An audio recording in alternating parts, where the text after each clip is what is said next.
मुबारकबाद पेश करता हूँ। 2012-2013 का बजट मिसाली, अवामी, गरीब परवर, अवाम दोस्त बजट है। बावजूद इसके कि 2 साल से मुसलसल सैलाब और बारिशों की जो तबाहकारियाँ हुई, इन आफात का हुकूमत सिंध ने सामना किया और इसके लिए हुकूमत सिंध ने बेपनाह इक़दाम उठाए। इस सिलसिले में 23.5 बिलियन रुपये खर्चा हुआ। अवाम दोस्त और गरीब परवर बजट की चंद मिसालें कुछ इस तरह हैं कि तरक्याती मंसूबों के लिए 231 बिलियन रुपए मुख्तस किए गए हैं। सरकारी मुलाजमीन के लिए तनख्वाह और पेंशन में 20% इजाफा किया गया है। 30,000 से ज्यादा नई मुलाजमतें दी जाएंगी इस साल इंशाल्लाह। और सरकारी मुलाजमतों में खवातीन का जो कोटा है, उस कोटा में 25% इजाफा हुआ है। वसीला हक प्रोग्राम के तहत बेरोजगार और गरीब नौजवानों में फीकस 30 लाख रुपए दिए जाएंगे।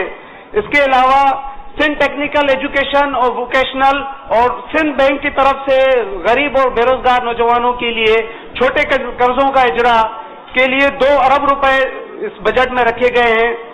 तालीम 2012-2013 का जो बजट है उसमें तालीम के लिए 50% से ज्यादा रकम रखी गई है। ज़राई कर्जा जात के लिए 4 अरब रुपए इस बजट में मुख्तस किए गए हैं, जिसमें ट्रैक्टरों पर 2 लाख की सब्सिडी है और दीगर ज़राई आलात पे भी सब्सिडी दी जाएगी गवर्नमेंट की तरफ से।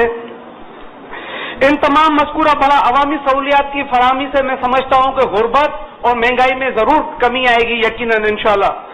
इसके अलावा हुकूमत सिंध का सोलर वाटर सप्लाई स्कीम है, मैं समझता हूँ ये हुकूमत सिंध का इनकलाबी इक़दाम है। लेकिन सोलर वाटर सप्लाई इस इनकलाबी स्कीम के लिए जो रकम मख्तस की गई है 100 मिलियन की, मैं समझता हूँ ये ऊंट के मुंह में जीरा है। मेरी हुकूमत सिंध से गुजारिश है कि इस रकम को बढ़ाकर 1000 मिलियन किया जाए। इससे यकीनन पानी की फराहमी जो उसमें बेहतरी आएगी और बिजली की भी बचत होगी।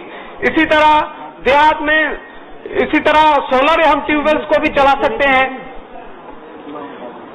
काश्तकारों के सोलर एनर्जी हुकूमत उनको आसान इक़्तिसाद पर सोलर एनर्जी मुहैया करे तो मैं समझता हूँ पानी का जो कमी है उसको भी हम काबू कर सकते हैं। और इसके अलावा जो ज़राअत है वो हमारी मईशत में रीढ़ की हड्डी की हैसियत रखती है। इससे यकीनन बहुत बड़ा इनकलाब आएगा और इस मद में भी हम बिजली की बहुत बड़ी बचत कर सकते हैं। माहौलियाती आलूदगी के हवाले से अगर बात ना की जाए तो मैं समझता हूँ कि हम इस वक्त जो ग्लोबल वार्मिंग है, खुसूसन सिंध और खुसूसन कराची शहर के हवाले से मैं एक बात कहूंगा कि कराची में हर तरफ जो कारखाने कायम है, इस पे माहौलियाती ज़ाब्तों पर अमल दरामद पूरी तरह नहीं हो रहा। जो माहौलियाती आलूदगी तेजी से फैल रही है, खुसूसन हमारा जो सेवरेज का इंफ्रास्ट्रक्चर है, जो इन कारखानों से जहरीला मवाद निकलता है, उससे बहुत बड़ी एक माहौलियाती आलूदगी फैल रही है। इस पे भी संजीदगी से बैठ के काम करने की जरूरत है। यहाँ पे पहले ऑक्ट्रा और जिला हुआ करता था, ये सूबाई थे, ये सूबाई टैक्सेस है। मैं चाहता हूँ कि इनको बहाल किया जाए। इससे जो मकामी हमारे इदारे हैं उनकी जो माली बहरान है उनमें वो इससे खत्म होगा। इसके अलावा घर शुमारी और घर शुमारी में बहुत सी बेकायदगियां पाई गई हैं। यहाँ पे अभी तक घर शुमारी और मर्दम शुमारी का काम नामुकम्मल है। मैं वफाक से और हम सिंध हुकूमत वफाक से ये मुतालबा करे कि घर शुमारी और मर्दम शुमारी का काम नए सिरे से शुरू करके इसमें जो पेचीदगियां, जो बेकायदगियां हैं, उसको दूर किया जाए। इसके अलावा इंतखाबी फहरस्तों के हवाले से मैं जरूर बात करूंगा कि इलेक्शन कमीशन और पाकिस्तान ने नादरा को ये जिम्मेदारी दी कि आप इलेक्शन की जो इंतखाबी फहरिस्तें हैं उसको मुकम्मल करें।